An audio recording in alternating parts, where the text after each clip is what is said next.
Safari पर्यंत प्रवास करता, कुठल्या कुठल्या गाड्या आल्या आयुष्यात? खूप गाड्या आल्या, कारण सफारी ही माझी 40वी गाडी आहे. अर्थात ती 40वी आहे म्हणजे फार काही मोठं नाही त्यात. याचं कारण असं आहे की मला गाड्यांचा नाद लागला नंतर, आणि मी खूप साऱ्या गाड्या बदलल्या. पहिल्यांदी सेकंड हँड घेऊन त्या विकायचो, आणि मग दुसरी घ्यायचो त्याच्यात थोडे पैसे टाकून, किंवा त्याच्यात जर चांगले पैसे आले जुन्या गाडीमध्ये, आणि जे की नंतर नंतर चांगले येत होते, कारण लोकांमध्ये पसरलं की माझ्याकडच्या गाड्या खूप चांगल्या असतात आणि लाभतातही चांगल्या. हे कोणी पसरवलं, का पसरवलं, आय डोंट नो, पण असं झालं.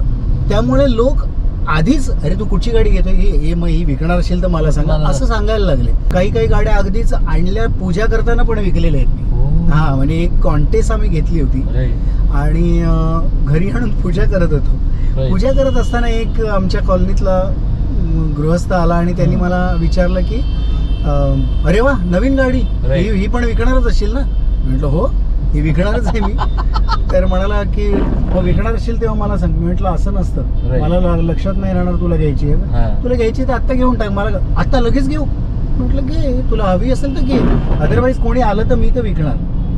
तर मला म्हणाला मग थांब 1 मिनिट. त्याच्या खिशात 100 रुपये होते, ते दिले मला, हे घे, मी बाकीचे पैसे घेऊन 100 रुपये. क्या बात आहे.